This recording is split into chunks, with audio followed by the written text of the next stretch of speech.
In this video, I am going to continue from question number 13 of exercise 9.1. So what is the question? As observed from the top of a 25-meter towering lighthouse, the angle of depression of the two ships are 30 degree and 45 degree. If one ship is exactly behind the other on the same side of the lighthouse, find the distance between two ships. Okay. बेटा आपने देखा होगा movies वगैरह में भी दिखाते हैं एक लाइट हाउस होता है शिप के ऊपर। लाइट हाउस मतलब कोई भी पर्सन यहाँ खड़े होकर दूर तक लाइट मारकर कोई भी चीज़ दे सकता है, ठीक है ना।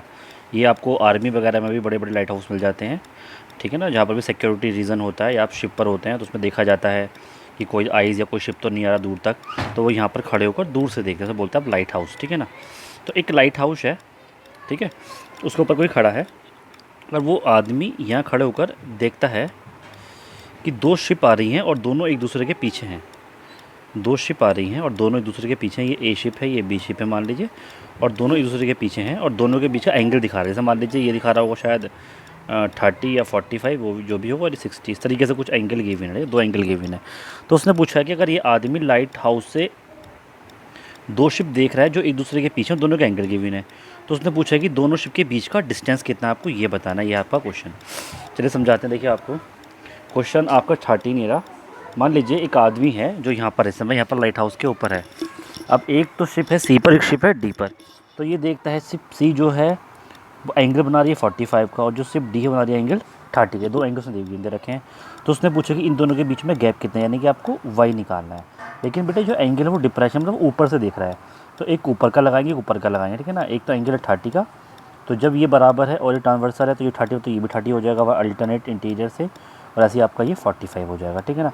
गिवन तो गिवन था डिप्रेशन को, और हमने बना उसको एलिवेशन में। मैंने आपको बता दिया कि दोनों के दोनों बराबर ही होते हैं, ठीक है ना। तो डायग्राम आपको इस तरीके से बनाना पड़ेगा क्योंकि आप एंगल डिप्रेशन का देख रहे हैं, ऊपर से देख रहे हैं, कहाँ पर, नीचे की तरफ। लाइट हाउस की हाइट कितनी 75 गिवन है। तो उसने पूछा है कि इसके बीच का डिस्टेंस कितना, आपको वाई बताना है, ठीक है ना। तो हमने यहाँ पर लैंग्वेज में लिख लिया, let A B the light house of height 75 metre. ये जो ए बी है आपका लाइट हाउस है, इसकी हाइट कितनी है 75 मीटर। और आपने लिखा है and let two ship be at a point C and D such that A C is equal to X and D C is equal to Y centimetre. और आपने यहाँ पर मान लिया कि सी और डी दो पोजीशन है शिप की, सच दैट जो आपका ए सी है वो आपका एक्स मीटर है और जो सी डी है वो आपका कितना है वाई मीटर, ठीक है। ये आपने माना है। और मैंने यहाँ पर एक चीज़ नहीं लिखी, आप यहाँ पर लिख लेंगे एक चीज़ और, such that angle B C A is equal to 45 degree and B D A is equal to 30 degree. मैंने इससे पहले भी लैंग्वेज में लिखा है एंगल्स को, आप उस एंगल को भी इसमें मेंशन कर दीजिएगा, ठीक है ना। तो क्वेश्चन था आपका लाइट हाउस का। तो लाइट हाउस आपको दिखाई दे रहा है जिसकी हाइट कितनी है 75 मीटर, और जो दो शिप हैं उनका डिस्टेंस कितना है बेटा आपस में, वो वाई है। तो आपने शिप की पोजीशन मान ली, एक की मान ली सी, एक की मान ली डी, सच दैट ए सी कितना है एक्स मीटर और डी सी कितना है वाई मीटर। तो बेटा टोटल डिस्टेंस कितना हो जाएगा, अगर ये वाई है ये एक्स है तो कितना हो जाएगा, ये आपका वाई प्लस एक्स। अब देखिए इन ट्राइंगल ए बी सी में आ जाइए। इस छोटे वाले ट्राइंगल में परपेंडिकुलर है बेस हो तो टेन थीटा लगा दीजिएगा, इसमें भी टेन थीटा लगेगा, ठीक है ना। तो पहले आपने छोटे वाले में लगाया A B C equal to perpendicular upon base tan theta की वैल्यू 45 एंगल गिवन है, इसकी वैल्यू कितनी होती है 1 फ्रॉम द टेबल। और परपेंडिकुलर कितना है ए बी और बेस कितना है सी, ये देख लीजिए। परपेंडिकुलर या ए बी, बेस कितना है आपके पास सी ए। वैल्यू पुट कर दिया आपने, ए बी की वैल्यू 75 हाइट गिवन थी, बस ये कितना आपके पास एक्स, क्रॉस मल्टीप्लाई करेंगे तो इसकी वैल्यू कितनी जाएगी 75 मीटर, ये आपने एक्स निकाल लिया है। अब आज ये बड़े वाले ट्राइंगल में, बड़े वाले ट्राइंगल में भी लगाएंगे आप टेन थीटा, इस वाले बड़े वाले में। तो ये आपका आ जाएगा tan theta is equal to perpendicular upon base. तो टेन 30 इज इक्वल टू कितना बनेगा आपका A B upon perpendicular, base कितना है ए डी, तो ए डी पूरा बन जाएगा आपका वाई प्लस एक्स, ठीक है ना। क्रॉस मल्टीप्लाई करा तो आपका बन जाएगा Y plus X is equal to 75 under root 3। अब एक्स की वैल्यू अभी आपने यहाँ पर 75 निकाली, तो ये वैल्यू आपने यहाँ पुट कर दी 75, इधर जगह हो जाएगा माइनस का 75 हो जाएगा कॉमन, तो आपका जाएगा अंडर रूट 3। जब ये पूरा बाहर आएगा तो पीछे छोड़ जाएगा 1, तो आपका आंसर बनेगा y is equal to 75 under root 3 minus 1 metre.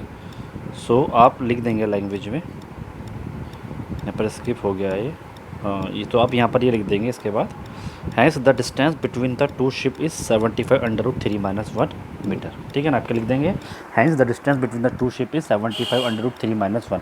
Actual में ये जो वैल्यू वाई की है और आपने जो डिस्टेंस माना था वो कितना माना था बेटा बीच में, वाई ही माना दोनों शिप के बीच का gap.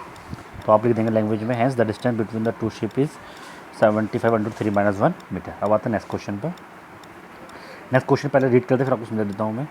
1.2 feet tall girl spot a balloon moving with a wind in a horizontal line at an height of 88.2 meter from the ground. The angle of elevation of the balloon from the eye of the girl at an instant is 60 degree. ठीक है, 60 के बाद वो 30 हो जाता है। इस आगे क्वेश्चन मैंने इसमें भी स्कैन नहीं किया है, मैं आपको बता देता हूँ। अभी 60 डिग्री है, बाद में ये 30 हो जाएगा।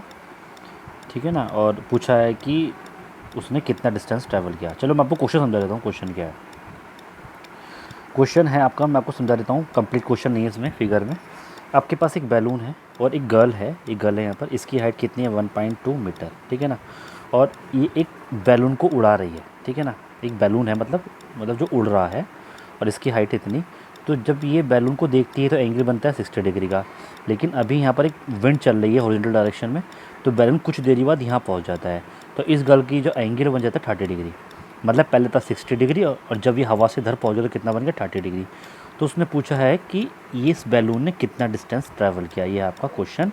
गज की हाइट 1.2 मीटर है और जो बैलून की हाइट है ग्राउंड से वो कितनी है, 88.2 मीटर। चलिए मैं आपको समझाता हूँ इसको अपनी फिगर से। समझिए, आपने मान लिया ये जो पॉइंट है ए, ये गर्ल्स की आई का पॉइंट है। मतलब जो गर्ल्स है वो यहाँ से देख रही है, ए मतलब आईज है गर्ल्स की। ठीक है ना, और इसकी हाइट गर्ल्स की कितनी है, 1.2 मीटर। अभी बैलून उड़ रहा है ग्राउंड पर और इसकी पूरी हाइट कितनी है आपकी, 88.2 मीटर। तो लड़की देखती है जब इसके टॉप को तो एंगल बनता है 60 डिग्री का। अब हवा चलती है और हवा चलने के बाद ये बैलून कुछ इस तरीके से यहाँ पहुँच जाता है। यही बैलून अब आगे यहाँ आ गया, नई पोजीशन जो है। तो वो देखते हैं एंगल कितने का बन रहा है, 30 डिग्री का बन रहा है। ठीक है ना, तो उसने पूछा है कि बैलून ने कितना डिस्टेंस ट्रैवल किया। बैलून पहले एक्चुअल में यहाँ था, अब पहुँच गया यहाँ पर। यानी कि आपको वाई की बतानी कि वाई उसने कितना डिस्टेंस ट्रैवल किया। तो आपने मान लिया ये एक्स है, ये वाई है, तो पूरा कितना हो जाएगा आपका, एक्स प्लस वाई। दूसरी बात, अगर ये 1.2 है तो ये भी 1.2 होगा और ये भी कितना होगा, 1.2, और टोटल था 88.2। तो अगर मैं टोटल में से ये माइनस करूँ तो मेरे पास यहाँ से लेके यहाँ तक जाएगा 87। अगर ये 87 हो जाएगा तो ये कितना आ जाएगा, 87। अब चलिए लैंग्वेज में लिख लेते हैं और ये आ जाएगा पूरा आपका X plus Y. Let A B the point of observation. A point of observation है कि जो लड़की की आई है वो यहाँ पर है। Let P and Q be the two position of the balloon such that. ठीक है, और पी और क्यू दो पोजीशन है, एक पी पोजीशन है, क्यू पोजीशन, सच दैट ये जो एंगल बन रहा है पी पे बन रहा है 30 का, क्यू पे बन रहा है, पी पे बन रहा है 60, क्यू पे बन रहा है 30 का। ठीक है ना, क्या बोला मैंने, ए तो है आपका पॉइंट ऑफ ऑब्जर्वेशन, यहाँ से एंगल देखा जा रहा है, और पी और क्यू जो है ये दो पोजीशन है बैलून की, और इस तरीके से है कि यहाँ पर एंगल बन रहा है 60 का और यहाँ पर एंगल बन रहा है 30 का। ठीक है ना, also let B C is equal to X centimetre, A B X और बी सी वाई। और आपने मान लिया है, ये क्या माना आपने, ये जो ए बी है वो एक्स है और बी सी कितना आपके पास वाई मीटर। ठीक है ना, मीटर में माना आपने। और आपने सी कैलकुलेशन दिखा दी कि भाई आपका जो पी बी हो वो किसके बराबर, क्यू सी के बराबर होगा, और क्यू सी की वैल्यू क्या होगी, टोटल में से इसको माइनस कर देंगे। तो हमने यहाँ पर लिख दिया पी बी किसके बराबर होगा, क्यू सी के, और उसकी वैल्यू क्या देंगे, टोटल में से गर्ल्स के हेड को माइनस करके कितना जाएगा, 87 मीटर आ जाएगा। यानी कि आपने ये वैल्यू भी यहाँ पर आपने निकाल के दिखा दी है। अब देखिए इस ट्राइंगल में आ जाइए, फिर परपेंडिकुलर बेस आ रहा है, यहाँ से हम एक्स की वैल्यू निकालेंगे और बाद में उसमें पुट कर देंगे अगले वाले में। तो in triangle A P B, इसी कैलकुलेशन थोड़ी डिफिकल्ट है, इसको अच्छे से देख लीजिएगा। ठीक है ना, in triangle A P B कितना हो जाएगा, tan theta is equal to perpendicular upon base. तो थीटा की वैल्यू 60, परपेंडिकुलर ए बी, और बेस कितना आपके पास परपेंडिकुलर पी बी, बेस आपका ए बी। तो 60 की वैल्यू √3 होती है, पी बी आपके पास कितना जाएगा 87, जो टोटल हाइट आपने निकाली थी, और ए बी की वैल्यू कितनी है अपना एक्स मानी है, तो यहाँ से एक्स की वैल्यू कितनी आ जाएगी 87/√3। आपने यहाँ से इसकी वैल्यू निकाली, एक्स की वैल्यू 87/√3, क्योंकि ये आपका है परपेंडिकुलर और ये आपका बेस। तो tan 60 क्या हो जाएगा, परपेंडिकुलर अपॉन बेस। अब सॉल्व करेंगे तो आपने एक्स की वैल्यू यहाँ पर निकाल ली। ठीक है ना, अब आते हैं ट्राइंगल ए क्यू सी में। ए क्यू सी आपका कहाँ पे, ये वाला ट्राइंगल है। तो लगाएंगे tan theta is equal to perpendicular upon base. तो tan 30 is equal to perpendicular कितना जाएगा 87, बेस कितना हो जाएगा आपका एक्स प्लस वाई। तो आपने यहाँ पर लिख दिया tan theta perpendicular upon base 30, perpendicular base की वैल्यू आपने यहाँ पर पुट कर दी, ये आ जाएगा 1/√3, क्यू सी की वैल्यू 87 और इसी की value X plus Y. Cross multiply कर देंगे तो आपका क्या बनेगा, 8x प्लस वाई कितना बन जाएगा आप यहाँ पर आपका 87/√3। X plus Y is equal to 87/√3। तो y की वैल्यू कितनी हो जाएगी, x जाके यहाँ पर हो जाएगा माइनस का। ठीक है, और x की वैल्यू कितनी आई है 87/√3, आपने पीछे निकाली थी यहाँ पर, ये भी 87/√3, तो आपने यहाँ पर पुट कर दिया। यहाँ पर 87 आपने कॉमन ले लिया, तो √3 में 1/3 हो जाएगा अपने क्रॉस मल्टीप्लाई। जब √3 के √3 से मल्टीप्लाई किया तो बन जाएगा 3, और 1 की 1 से बन जाएगा 1, और जब 1 की √3 कितना हो जाएगा √3। यानी कि शॉर्टकट मैंने आपको सिखाया था A/B और C/D है, तो पहले A की D से करेंगे, फिर B की C से करेंगे, फिर इन दोनों की कर देंगे। तो आपने ऐसे ही किया, √3 का कितना जाएगा 3 आ जाएगा, नीचे 1 मान लो, 1 की 1 से तो 1 आएगा और 1 की अंडर रूट 3 आ जाएगा, ठीक है ना। तो 87 3 माइनस 1 अपॉन रूट 3 आ जाएगा, 3 माइनस 1 यानी कि 2। तो यहाँ पर आपने y is equal to 87 2 upon under root 3, 87 की 2 से मल्टीप्लाई कर दो 174 अंडर रूट 3। अब हमने आपको बता दें कि अंडर रूट 3 कभी भी नीचे नहीं आता बेस में, यानी कि डिनोमिनेटर में आप कभी अंडर रूट 3 नहीं रख सकते, तो आप करेंगे रैशनलाइजेशन। अंडर रूट 3 से करेंगे मल्टीप्लाई, अंडर 3 से करेंगे डिवाइड, तो 74 अंडर रूट 3 और जब 3 की 3 से कितना हो जाएगा आपका, जब अंडर रूट 3 की अंडर रूट 3 से भी तक बन जाएगा 3 से कट कर दो कितना जाएगा 58, तो आपके पास वाई की वैल्यू हो जाएगी 58 अंडर रूट 3 मीटर। तो आप लिख देंगे 10 the balloon travel 58 under root 3 metre. कितना डिस्टेंस ट्रैवल करेगा वो 15 under root 3 metre distance travel करेगा। अब जो मैंने आपको ये क्वेश्चन कराया ना शिव वाला, आपको बताना भूल के, क्वेश्चन बहुत ही ज़्यादा इंपॉर्टेंट है। इसमें लिख रखा है 3 स्टार और वेरी वेरी वेरी इंपॉर्टेंट। इस क्वेश्चन को जरूर अच्छे से कर लीजिएगा, शिव वाले क्वेश्चन मोस्टली आ ही जाते हैं, ठीक है ना। चलिए, तो आपका ये क्वेश्चन नंबर 14 भी कंप्लीट हो गया, आपने बता दिया उसमें कितना डिस्टेंस है। इसके बाद मैं आपको बताने जा रहा हूँ क्वेश्चन नंबर 16 15 मैं कराऊंगा आपको कल, क्योंकि वो बहुत ही डिफिकल्ट क्वेश्चन है, बहुत ही ज़्यादा इंपॉर्टेंट है और थोड़ा लेंथी भी है, तो समझाने में समय लगेगा। उस क्वेश्चन को हम कल आराम से करेंगे, ठीक है ना। पॉसिबल होगा तो साथ में एक एग्जाम्पल भी कर लेंगे। फिलहाल क्वेश्चन नंबर 16 को समझाते हैं आपको। The angle of elevation of the top of a tower from the 2 point at a distance of 4 and 9 centimetre from the base of the tower in the same straight line are complementary. आपको पता है complementary क्या होता है? Complementary वो angle होते हैं जिन दोनों का सम कितना होता है 90 डिग्री। अब सिंपल सी बात है, x प्लस वाई का सम कितना है 90 डिग्री। तो अगर मैं x की वैल्यू निकालूँ तो y कितना हो जाएगा आपका, कितना होगा दूसरे कितना होगा 90 माइनस वाई, ठीक है ना। तो कहने का मतलब ये कि अगर दो एंगल हैं, अगर मेरे पास पहला 40 है तो दूसरा कितना बनेगा 50, मैं करके निकालेंगे। ये पहला आपका 30, दूसरा बनेगा आपका 60। कॉम्प्लीमेंट्री का मीनिंग ये होता है कि दोनों का सम कितना होना चाहिए आपका 90 होना चाहिए। तो क्वेश्चन में कहा गया है एक टावर है आपके पास और आप ग्राउंड पर हैं, तो ग्राउंड पर 2 पॉइंट है, एक पॉइंट ही है, एक पॉइंट ही है। ये पॉइंट जो है 4 सेंटीमीटर दूरी पर है और दूसरा पॉइंट इससे 9 सेंटीमीटर दूरी पर है। तो इससे जो एंगल बन रहा है ये कॉम्प्लीमेंट्री, कितना है ये कॉम्प्लीमेंट्री।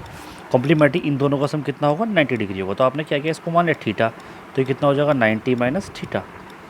अगर आप दोनों को ऐड करोगे तो दोनों का सम 90 आएगा, देख लीजिए। अगर आपने थीटा ऐड करा और 90 माइनस थीटा ऐड करा तो थीटा से थीटा कट जाएगा, तो कितना आ जाएगा 90। दोनों का सम कितना आ रहा है 90। इसका मतलब ये है कि अगर आपने एक एंगल थीटा मान तो कितना होगा 90 माइनस थीटा। अगर ये सप्लीमेंट्री होते तो ये होता थीटा, ये होता आपका 180 माइनस थीटा, ठीक है ना। तो 2 एंगल आपने यहाँ पर मान लिए हैं और आपको ये प्रूव करना है कि उसकी जो हाइट है वो कितनी है 6 मीटर। तो क्वेश्चन में ऐसे भी आ सकता है कि find the height of the tower, और ऐसा भी आ सकता है कि prove that the height of the tower is 6 metre. दोनों क्वेश्चन बिल्कुल सही है। ये क्वेश्चन बोर्ड एग्जाम में भी आया हुआ है, लेकिन उसमें ऐसे नहीं आया था कि प्रूव करिए कि हाइट 6 होगी, उसमें लिख दीजिए find the height of the tower, means answer given नहीं था। अब समझाता आपको क्वेश्चन देखिए, ये आपने मान लिया एक आपका ए बी टावर है जिसकी हाइट कितनी है h मीटर, और एक पॉइंट है डी, पॉइंट है सी। आपने जब इसको देखा डी से और सी से, तो एक पे एंगल बन रहा है 6 थीटा और तो एक पे बन रहा है 90, यानी कॉम्प्लीमेंट्री है। कॉम्प्लीमेंट्री में दोनों का एंगल का सम कितना होगा 90, यानी कि अगर ये 60 होगा तो ये कितना होगा 30 फॉर एग्जांपल। ऐसे ही अगर ये थीटा है तो कितना होगा 90 माइनस थीटा। और डिस्टेंस कितना है, एक का 4 सेंटीमीटर और एक का 4 मीटर और एक का 9 मीटर है। अब ये ध्यान से देखिए जरा, टेन थीटा लगा दें यहाँ पर, परपेंडिकुलर अपॉन बेस लगा देंगे, फिर लगा देंगे ten theta perpendicular upon base, ठीक है। इस तरीके से करेंगे। तो मैं इसमें लगाने जा रहा हूँ टेन थीटा की ये tan theta is equal to perpendicular upon base. तो टेन 90 में थीटा कितना हो जाएगा कॉट थीटा, और कॉट को लिख सकता हूँ 1 अपॉन टेन थीटा। तो मैंने यही किया है, पहले आपने लिख लिया let C D and C B the 2 point at a distance of 4 metre and 9 metre from the base of the tower A B of at h metre. यानी कि डी और सी 2 पॉइंट है जिनका डिस्टेंस 4 मीटर 9 मीटर है, कहाँ से, एक base of the tower में जिसकी हाइट कितनी है h मीटर। सारी बात हमने एक ही लाइन में लिख दी, ठीक है ना। सच दैट एक एंगल बन रहा है 90 में थीटा बन रहा है, क्यों, क्योंकि दोनों का सम कितना है 90। आप इसको थीटा भी मान सकते हो, तो ये आपका 90 में, दोनों कुछ भी मान सकते हैं, एक थीटा होगा 90 माइनस थीटा होगा, ठीक है ना। अब देखिए, तो in triangle A D B tan theta perpendicular upon base, tan theta की वैल्यू कितनी 90 माइनस थीटा था, परपेंडिकुलर और ए बी, और बेस कितना है आपके पास ए डी। तो परपेंडिकुलर तो आपने हाइट ही माना है, डी आपके पास 4 गिवन है, और टेन 90 माइनस कितना होता है आपका कॉट थीटा। तो आपका 10 को कॉट को लिख सकते हैं आप 1 अपॉन टेन थीटा। अब 1 अपॉन टेन थीटा कितना हो गया आपका h upon 4, 1 upon tan theta कितना हो गया h अपॉन 4। अगर मेरे को टेन थीटा निकालना हो तो ये नंबर उल्टा हो जाएगा, तो आपका हो जाएगा 4 अपॉन h। क्या बोला मैंने, इस क्वेश्चन को मैं 2 मेथड से कराऊंगा, इससे भी कराऊंगा, इससे भी कराऊंगा, तो दोनों समझा रहा हूँ। Cot theta is equal to h upon 4 आ गया, तो कॉट को लिखता आपने 1 अपॉन टेन थीटा। तो 1 अपॉन टेन थीटा कितना हो जाएगा आपका h अपॉन 4। अगर आप क्रॉस मल्टीप्लाई करेंगे तो टेन थीटा तो यहाँ पर आ जाएगा, और ये आपका हो जाएगा 4 अपॉन h। तो आपने दिया tan theta is equal to 4 यानी आप इसको उल्टा कर दें। अगर आपने इसको उल्टा करा तो ये भी उल्टा हो जाएगा, तो टेन थीटा बन आपका 4/h, ठीक है ना। अब आपने दूसरे वाले ट्राइंगल में लगाया ten theta perpendicular upon base, perpendicular same था, बेस था आपके पास 9, तो ये आपका h/9 आ जाएगा। अब जरा क्वेश्चन को ध्यान से देखिए, ये भी टेन थीटा की वैल्यू गिवन है, ये भी टेन थीटा की वैल्यू गिवन है। अगर टेन थीटा के बराबर है तो क्या ये दोनों वैल्यू बराबर नहीं होंगे? क्या बोला मैंने? अगर ये भी टेन थीटा, ये भी टेन थीटा है, दोनों बराबर हैं टेन थीटा, तो ये भी दोनों बराबर होंगी। तो आप लिखा on comparing question first and second, ये जो 4/h बराबर होगा आपका ये h/9 के, ठीक है ना। अब कर दो क्रॉस मल्टीप्लाई, तो 4 9 जा और h स्क्वायर, तो h स्क्वायर कितना जाएगा 36, तो h की वैल्यू √36 तो कितना जाएगा 6। देखिए अब आपकी जो यहाँ पर एक्चुअल में आंसर आएंगे +-6 आएगा क्लास 10th में, ठीक है ना। लेकिन जो हाइट होती है वो तो कभी नेगेटिव हो नहीं सकती, तो नेगेटिव तो पॉसिबल ही नहीं है, तो आप हमेशा पॉजिटिव पार्ट लेंगे। हाइट कितनी जाएगी h मीटर, तो आप देंगे so height of tower is 6 metre, hence prove. उसने कहा था कि प्रूव करेगी हाइट 6 मीटर होगी, आपका आंसर आ गया। अब इस क्वेश्चन को दूसरे मेथड से कैसे कर सकते हैं, देखिए यहाँ तक करेंगे, कॉट थीटा को ये लिखेंगे तो उसका 1/10 थीटा इक्वल टू 4/h होगा। यहाँ पर आपने इसको उल्टा नहीं किया, ठीक है ना, और आपके पास टेन थीटा, यानी कि आपने दोनों इक्वेशन को टेन थीटा में कन्वर्ट कर लिया बस। ये मेथड तो आपको समझ में आ गया। 10 को फिर आप 1/10 को आपने 10 बनाया और बाद में आपने कंपेयर कर लिया। अगला मेथड में क्या करना है, दोनों को 10 बनाना है, और 10 बनाने के बाद आपकी इक्वेशन ये बनेगी, एक 1/10 थीटा की वैल्यू, 10 थीटा की वैल्यू, अब दोनों की मल्टीप्लाई कर दो, multiply equation first by second, तो आपका बनेगा ये 1/10 theta into 10 theta equal to h/9, ये दोनों कट हो जाएंगे। आप करें क्रॉस मल्टीप्लाई तो 4 9 आ जाएगा ऊपर सामने, और ये बन जाएगा h स्क्वायर, ठीक है ना। तो 36 is equal to h square equal to 36, अच्छी कितनी 6 मीटर, तो आप ले देंगे so the height of tower is 6 metre, यही आपका आंसर है। तो अगर कोई भी आपका डाउट है तो आप मुझसे पूछ सकते हैं। इस एक्सरसाइज का सिर्फ एक ही क्वेश्चन बचा है और बहुत डिफिकल्ट है, लेंथी भी है, कैलकुलेशन भी समझ में प्रॉब्लम आएगी, तो वो क्वेश्चन मैं आपको कल कराऊंगा, और इसके अलावा कुछ मैं आपको एग्जाम्पल करा दूँगा, उसके बाद आपका चैप्टर ही फिनिश हो जाएगा, ठीक है ना। अब जो हम नेक्स्ट चैप्टर स्टार्ट करने की कोशिश करेंगे कि आपको ऑफलाइन मोड में स्टार्ट करें। अगर आपको कोई भी डाउट है तो आप मुझसे पूछ सकते हैं। Thank you.